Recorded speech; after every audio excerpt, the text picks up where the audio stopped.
Welcome to the Coaches Show. I'm Darrin, Williamson County Schools Athletic Director, and today we're talking all things Nolensville baseball and softball. I want to welcome to the show for the first time Coach Luke Patton, the softball coach. Coach, appreciate you being here. Thanks for having me. And Coach Zach Hudson, the baseball coach and the school's athletic director. Thank you, appreciate it. Guys, to start off here, and the reason we're having this show, I mean, as you guys know, we're in the toughest, or at least one of the toughest districts when you're talking about 8 of our schools together, which is that's a gauntlet, so to speak. So not only do you guys, you're part of that, but you're the last one standing, which is kind of special. I mean, you guys would probably say, I wouldn't mind if there was another school joining us, but it's okay that we're the last school. So Coach Patton, that's pretty special. Yeah, it's really been a really fun year for both teams, and kind of playing on the opposite fields of each other. You kind of hear all the cheering going on back and forth. And unfortunately, I don't get to watch a lot of baseball games, but you can always hear the activity that's going on in the other ball field, and you can tell the support is there. Coach Hudson? Yeah, I mean, like you said, I mean, it's the competition level is as good as anywhere. We got to play good teams every night, and like Coach Patton said, we're right next to each other, so we see each other practicing, playing all the time, and obviously rooting for each other. So yeah, it's pretty cool, man, that we're both here. Well, and you talked about that because I think everybody potentially gives it lip service in terms of supporting, and we've got across our district, it's really good. But you guys at Nolensville, it's something I've really noticed, and maybe it's because you're the newest, so to speak, but you can feel it really across sports, period. Coach Hudson, as the AD, talk about that. Yeah, I mean, I think that definitely makes us unique. I mean, we all really are genuinely friends outside of coaching. We all get along really well. We root for each other. Volleyball, having runs, and rooting for those guys with Coach Young, and girls basketball, softball, just, it's really kind of building, and we all get along really well. And Coach Hudson, there's a golf trip that we won't get into today, but that's kind of part of what you guys do. Yeah. Coach Patton, so you come in, and we'll get into more specifics in just a little bit, but you come in 2018-19. Yes. Talk about, so school was in year 3. It was year 3. It was the first year of seniors. Talk about how it felt coming into Nolensville. It was really exciting. I was coming from a school in Illinois. It had 2,700 students at Belleville East High School, and that used to have a real big community feel when I was growing up. And when I came to Nolensville, I immediately felt that that community feel was back. That very first Friday night I went to, the whole town came out. I was like, wow, this is really what we were looking for myself and for my family. And it was really special. And just to see how it's grown over the years. It has a great community feel. Like you said, everybody supports each other. The community's got your back, and I think that's pretty unique to the county. Just having the town's name is our school name. That's pretty special. Nobody can get confused. That's right. Where you're located. So both teams in the regular season, you're both district champions. Baseball, you go 17-4. Softball, 14-0. That makes you 31-4 during the season. Then you go through the tournament without a blemish, 39-4. I would challenge any school across the state. Maybe there's someone else that went 39-4, but I don't think they would have done it based on the competition we had. Coach Hudson, talk about that, 39-4. Yeah, I mean, it's impressive. To put those numbers into perspective, I mean, that's pretty unbelievable. You don't seek out to do that. You just play in the next game, and obviously our success is in that context is dependent on their success as well. But I definitely think it's been really cool. It's been a fun spring for sure, and like you said, I'll say it again, the competition level is just. We're not playing. There's no gimmies. Every night you got to show up and play. So I think it's pretty cool. Well, you as the 1 seed, to talk about that in the district tournament, you're 1 playing 8, and you get a 2-1 win, which could have changed the tournament. Yeah, I mean that's exactly right. Played Franklin, and in the regular season we swept them, but it was 1-run game, 1-run game, 2-run game, and then another 1-run game in the district tournament. So yeah, I mean there's just no gimmies. 14-0, Coach. That's pretty fun. That was pretty special, just to see that continue to happen. We had several close calls, extra inning games, and the girls just kept finding a way to pull it off. And again, the competition level. I don't know if people appreciate how good, especially the pitching is in our district. I mean, there's 6-7 good pitchers we had to face all the time. It's like every single game. So even look at I think against the 7 seed, it was a 2-run win, and against the 6 seed, it was a 2-run win during the regular season. And there was just, like you said, there was just no gimmies in any single night. So it was pretty neat for them to run the gauntlet through that. Definitely no nights off.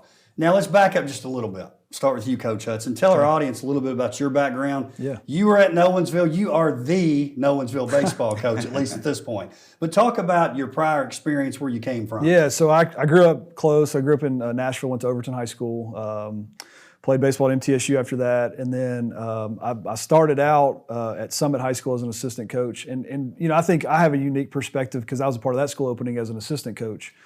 So coached with Coach Kirby there, and then got the job at Nolensville. So I've kind of been a part of starting 2 programs from scratch, one as an assistant, one as a head coach. So I've, you know, unique perspective there for sure.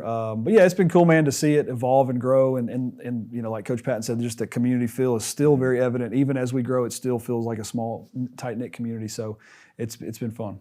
And Coach, you mentioned you get there in 18, 19. You come from Illinois. Tell our audience a little bit more about your background. Yeah, born and raised in Belleville, Illinois, and my dad was a baseball coach there. He's an Illinois Baseball Hall of Fame coach, so I grew up with baseball and coached girls basketball for 20 years there, coached baseball. Then I transferred into softball when my daughter got to be about 8, 9 years old, started coaching Little League softball, and then the softball coach asked if I wanted to help out there. And so I've been doing softball since 2010, and then we moved here in 2018-19. I've been coaching girls basketball as an assistant for Coach Ladd, and been the head coach for the softball team. Well, and I appreciate now, Coach Patton still wears a tie, a shirt and tie at the games, every game. I do. This is actually the first day of school. I haven't worn a tie. Well, but just for you. That's right, fit with the programming. Hey, Coach Hudson, talk about this. Talk about your role as athletic director. That's, to me, you've got 3 full-time jobs. You've got your teaching job, you've got your baseball coaching job, you got your AD job. But talk about the pride in the school, the pride in what softball's doing as the AD. Forget being the baseball coach. Yeah, I mean, when you put the AD hat on, I mean, the success across all of our programs has been really, really good. And I think it happened so fast for us. You know, from year 1, year 2, year 3, we're competing. We're in the playoffs in football in like the second year, and winning state championships in volleyball. We just got great people, man. We got great kids, we got great people, we got great families in our community. So it's been fun, and like I said earlier, we all get along well. I think we started so tight knit and so small, and it's grown, but like that tight knit feel has still been there. Coach, talk about your role as assistant basketball coach. Talk about that. That's been really good. I really enjoy. I've been coaching girls basketball for all 29 years that I've been teaching. So when I came to Nolensville, I talked to Coach Ladd and introduced myself and told him a little bit about my background, and he was gracious enough to offer me a position as an assistant, and been doing that for 6 years. Went to the state tournament, Final Four the one year. Of course, they stopped us from competing for the championship that year, but just the success that the girls basketball program has had, and being able to see a different coach work, see Coach Ladd do his thing, and just kind of follow along as an assistant has been really helpful as well. Well, and I apologize on behalf of the district that Coach Ladd's a tough guy to get along with. He is. He's really rough. You talk about that basketball, and Coach Hudson, I think, would agree with this. I think you were going to win it. I think so too. Your Final Four match, I believe, was Macon County. Is that right? Mm-hmm. I felt like that matchup was going to be the one. Yes. And I think you were primed to do it. The girls were playing so well. They played so well in the quarterfinal game. It's really, really disheartening that we didn't get to finish that off. Coach Hudson, that was kind of an awkward banner to hang up. You're like state semifinals, but actually we didn't lose that matchup. Yeah, it was. I mean, that was unfortunate. I mean, we don't have to relive that, thankfully. And baseball wise, that 2020 spring was the freshman year 1. That was their senior year. Right. So those kids across all sports had just ton of experience. They've been playing varsity ball for 4 years. Unfortunately didn't finish it. Let's talk about your road to the state tournament. So we've already talked about the district some. Coach Patton, you get wins over Franklin, Centennial, and ultimately Summit twice. So you take care of business in the district tournament as well as the regular season. Talk about that run. Yeah, that was, some really close games. The weather was a little choppy that week, so that was difficult for us to kind of navigate that. The Centennial game was tight. They hit a tying home run in I guess it was top of the sixth or top of the seventh. So it's 3-3 going to the bottom of the seventh, and our senior, Kendra McNeil, comes up and hits a 3-run homer to win the game, 6-3. That was a huge, huge win for us. Again, another one of those great pitchers in our district we had to face. And then our battles with Summit over the last few years have been really special. I mean, I think we played them maybe 12 or 15 times the last 3 seasons. So every time we match up with them, we know it's going to be a tough battle. They jumped out in front both games, but our girls were able to battle back. And they were kind of when we switched district, go to 4A and switch into the new district, they were kind of the benchmark team to really model ourselves after. And we've had some really good games with them, so it's always a tough battle with Summit. Yeah, historically, if you look at it as in softball, years ago it was Brentwood. Mm-hmm. Brentwood went state tournament, I think won a state title or two. And then, like you said, it kind of became Summit. Now it's Nolensville. I mean, it is, right? it is for this year, for sure. For this year, for sure. So it's exciting to me to look at that, again, in my role, to see it's not just one team. Mm-hmm. There's multiple teams that can step up and perform. Again, it's you guys right now. Coach Hudson, your team had already qualified for the region. Baseball, and again, to explain this to the audience, just because of the role pitching plays. Mm-hmm. You never know what's going to happen in a single elimination game with multiple pitchers. Really, it makes more sense to look at a series of games. Right. So you guys in baseball, I think it's been this way for years.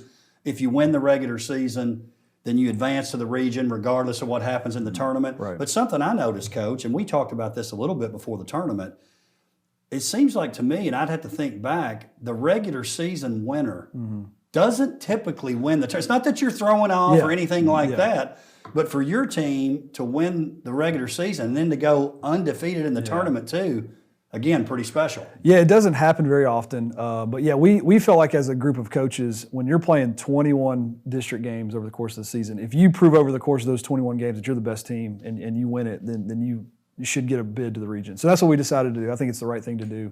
So yeah, I think for us, it was kind of relieved the pressure of the district tournament. But at the same time, we wanted, we talked all spring about, we didn't really get into like super specific on goals. Our goal was, hey, when the calendar turns to May, we want to be playing our best. District tournament started May 1. So that was kind of the challenge was, hey, we do have a berth in the region, but we want to get this thing rolling and playing well. And and it just kind of, tight game, night 1, night 2. So it just, once again, no easy games. And we just kind of found a way to have one more run on the board than the other team and just kind of got it rolling. Coach Patton, now let's talk about the region tournament. Again, for both of you, you go through the region tournament without a loss. So talk about that region tournament. Yeah, the region tournament for softball is, that's a tough one because that first game is an elimination game. So that jumped up and bit us a couple years ago. So we had Coffee County coming in. Thankfully, we were able to host, by winning our district, we were able to host that game on that Monday. Really good teams. We played Coffee on Monday, Lincoln on Wednesday. Really good offenses, good pitching, well-coached teams. And Bats came out hot in the first game. We scored 10 runs against Coffee, beat them 10-4. And then against Lincoln County, it was our pitching and defense. Maddie Kreisman in the circle, and then our defense played fantastic. I think we had like 12 outfield putouts in that game. They were running all over the place, making catches. Ended up shutting them out, which was pretty special because their offense is pretty elite. And talk about, and Coach Hudson, you guys end up playing at home as well. That home field advantage is kind of becoming a thing with your squad. It really is. We play really well at home. We get a lot of community support. You do. We get a lot of student support. We got the kids pulling their trucks up in the outfield and rooting from behind the fence. And it's been really neat to see how they kind of come together. These last couple postseason runs have been another opportunity for the community to come out and show their support. Just getting tons of messages from people all around the community wishing us well. And I think it helps us out for sure to have those home games. And Coach Hudson, I thought it was interesting how you guys set up the region tournament. That if you win, there's 4 teams. You win game 1, you're in the final. That's considered the final. Yeah. You win that one, you're moving on. That's right. But if you don't win it, you can still lose another time. Correct. Talk about the setup and talk about your path to winning it. Yeah, so we matched up with Columbia, and then Summit matched up with Lincoln County. Lincoln County beat Summit. We beat Columbia on Friday night. So that meant we played on Saturday at noon against Lincoln County for the region finals. if you lose, you still get a chance that night to play. But our guys were they just our pitching was really good, and I was really impressed with Lincoln County. I thought they had a really good team, and going into that game, didn't know much about them. Didn't really see them at all during the regular season, but. It was a tight game, and then we kind of blew it open late in the bottom of the sixth, scored like 4 runs, beat them 7-2. So that meant that we get to host a sectional, and that was kind of the going back to the home field advantage.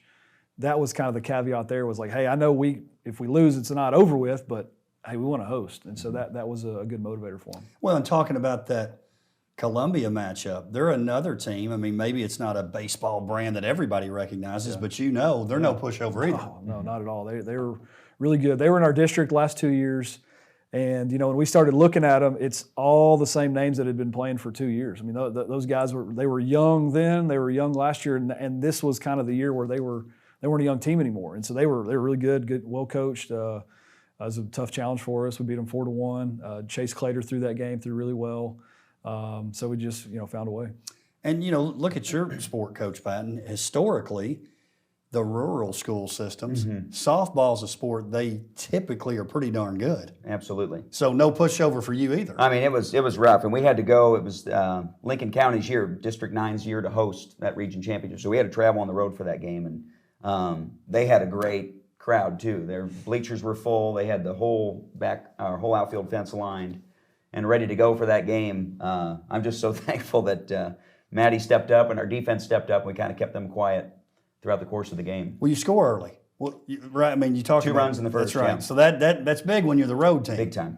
Yeah. So that's going to matter. Hey, let's talk about this before we get into the state tournament. I meant to ask this before because it reminded me when you said being there. I personally think if you're a Williamson County team and you go somewhere, I think they view us a little different. Hey, we need to knock them off. They do really. I mean, I think that's a thing. Yeah. I really do. So let me ask you guys this because you both experienced it. You were in one of those leagues before you moved up in classification. Has that changed maybe the perception of you in terms of your own school? People are excited that, hey, we're glad we're in that league now. Is that a thing for your kids, Coach Hudson? I'll ask you first. I mean, I think so because you got to think these kids have played with and against everybody else in our county since they were 5, 6, 7 years old.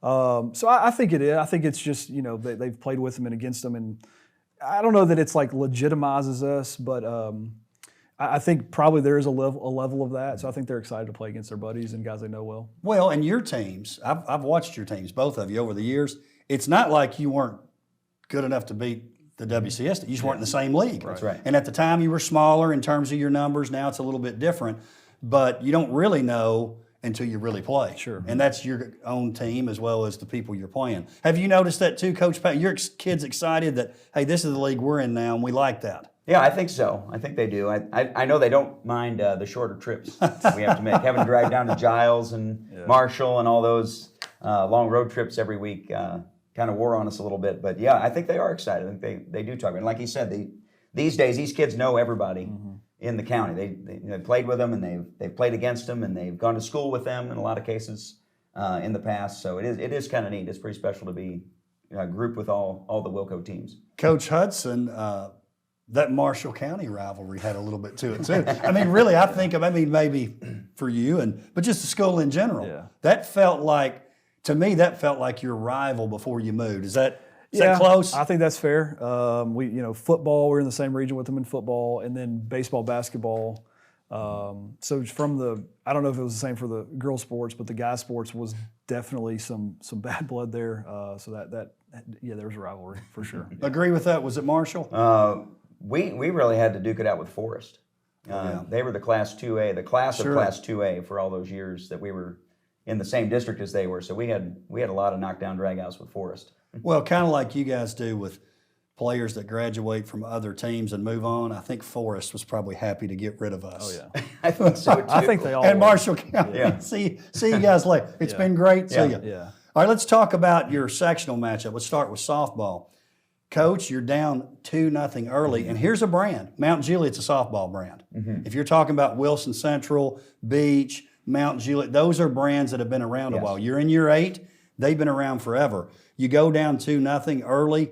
but your kids hang in. You get a big hit, a walk-off hit to win the game in the bottom of the 8th. But talk about your team's mindset, because really, and folks that maybe aren't involved in athletics or coach, when you've won so much and you get behind, you wonder how they're going to react. Hey, we're going to be fine because we've been winning, or do they go, oh no, we hadn't been behind much? Talk about your mindset. Yeah, one of the things, going through our district that we had, we played a ton of close games. So we did go 14-0, but there weren't a whole lot of, blowouts or anything like that. There were a lot of close games.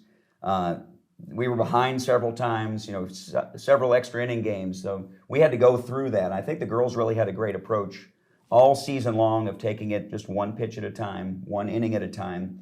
They didn't get too uptight. They didn't get too excited if we got up. They really were even-keeled all year. I think they really responded well to that. So when we got down, and really uncharacteristically, it was on unearned runs in the 3rd inning when we got down. I don't think there was any panic in them. There was kind of a quiet confidence brewing when we got to that 5th inning, or bottom of the 4th inning, sorry. And we were able to string together 4 hits in a row to tie the game. I think it kind of just got the ball rolling, got the confidence going again. Our defense picked back up. And then Maddie was just outstanding and shutting down a very, very good lineup. They score a lot of runs. They have a lot of really good hitters. And from that 4th inning on, Maddie was lights out. Our defense was lights out. And then we come up in the 8th inning, top of our order. J.C. Bilbrey leads us off with a line drive single. Eva Armstrong gets a walk, and then Sydney Dickinson does what she does. She has a few game-winning hits for us, so she got that single to left field. So it was pretty exciting. Coach Hudson, let's talk about your crew. So yours is a little bit different. Best of 3 series is what you have. You get to host because you won the region tournament. You're leading game 1. Everything's going the way you want it to against Green Hill. They've established themselves as a pretty darn good school. If you're talking about athletics, only been around a few years. You lose game 1, you're still at home. And then game 2, that was kind of nip and tuck too there. So talk about your team bouncing back, not only taking care of game 2, ultimately finishing off the series in 3 games. Yeah, so game 1, like you said, we're up 4-2 in the 7th inning, and in those situations all year we've been really good. And so made a few errors, walked a couple guys, and similar to softball, uncharacteristic stuff. We lose 6-4. Now, we did have the benefit of it was a 2 or 3 series. That didn't end our season, but at the same time, as a coach, you're kind of worried. That was a tough way to lose a game. We got to bounce back tomorrow and see how we respond. So my challenge to the guys was like, man, we can't let this game beat us tomorrow. And we were in great shape. We've been really good on the mound all year. So we had, 2 seniors available, Chase Clater and Dawson Sweeney, and so we knew we were going to see their big boy, the Tennessee Tech commit for Green Hill. Chase matched up with him. It was zeros for 6 innings, and then we're the visitor first in game 2 of the series for the first game on Thursday. In the top of the 7th, Kel Barney had a big RBI hit, and then Kyson Barney, his twin brother, had another RBI hit. So that's a pretty cool moment for the Barney twins to give us a 2-0 lead, and then won that one, and then that rolled over to game 3, which was we scored 1 run in the bottom of the 7th, and that was it. So we won 1-0. So 14 innings of 0 runs. You're obviously going to win a lot of games doing that, but really proud of the way we responded. And Chase and Dawson were so good, and they've been tone setters for us all year. So just proud of the way we responded. Back-to-back years, WCS has eliminated Green Hill. Yeah. Last year, Centennial took care of business. So proud that we did that. Now let's talk about state tournament. And again, I know you're busy. I appreciate you coming in this week to talk about it. Let's start, first of all, with softball. Coach, and looking at your draw, not that, hey, you got to beat everybody. Absolutely. But you talk about Green Hill. One of the first things I looked at was like, oh, good, they're in the other bracket. Not that we're afraid of them. Sure. In fact, you get them on a pool play at a tournament earlier this year. It's 8-8. Yes. Played to a draw, so it's not like we can't beat them, but it is nice to be on the opposite side of the bracket. Sure. So talk about your draw. At this point in the season, as you said, every team's going to be tough. We played Arlington last year in the 2nd round. We've got them in the 1st round this year. They're always a good team. The other 2 teams, I don't really know much about them. I think we played Walker Valley a couple years ago in a tournament, and I'm not familiar with Dobbins Bennett either. So there's always that uncertainty and that newness when you go into a tournament situation like that when you're not familiar with the other teams. So, but just looking at their numbers, their stats, who they've been playing, who they've been beating, and you just realize how good all 8 teams are in this tournament, how difficult it's going to be. So, I mean, I'm excited. I'm excited for the girls and the opportunity that they have. And I do like the new format, too.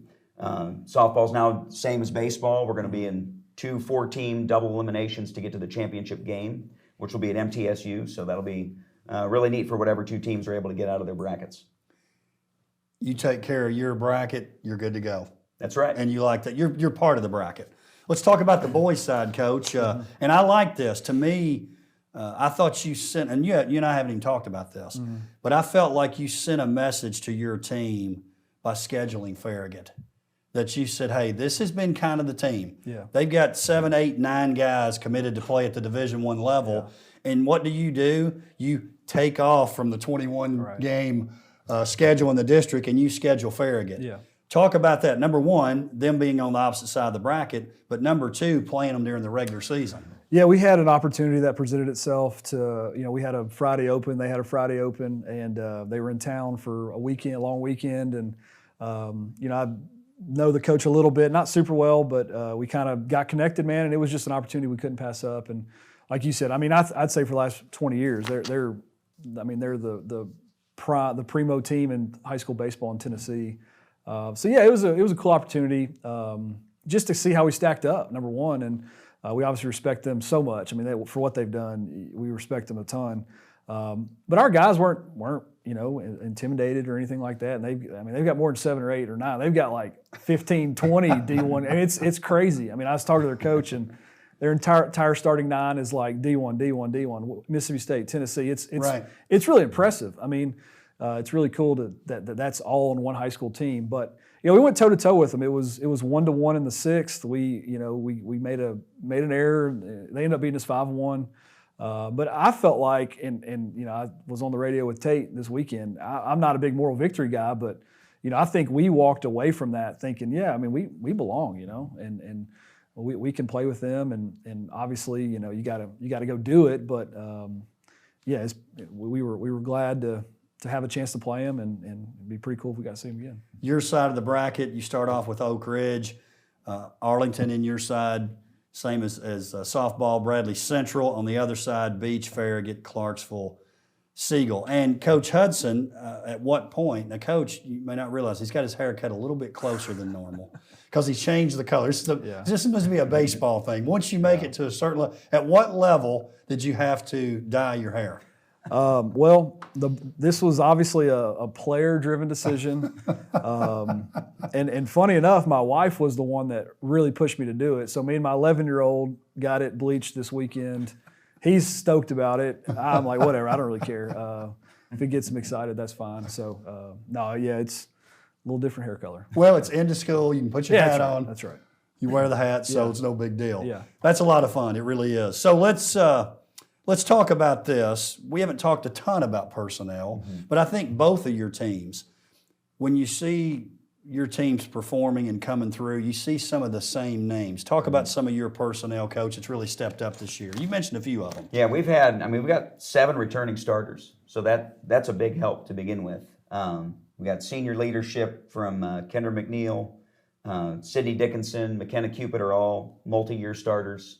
We've got juniors who have started for multiple years. You got J.C. Bilbrey and Addie Leaked in the outfield. You've got Eva Armstrong and Lily Dale on the infield. And then you throw into the mix, our pitcher-catcher sophomores, our shortstop is a freshman. So you kind of throw those little pieces in there, and it just works really, really well. And it's really great to have all those leadership pieces there that have won the district 3 times, that have gone to the state tournament 2 times, and have been there before and kind of know what it's all about. So, but really, most of the credit goes to our seniors, to Kendra and Sydney and McKenna, for kind of putting the team on their back and being those kind of steady Eddie players for us. Well, and you talked about this.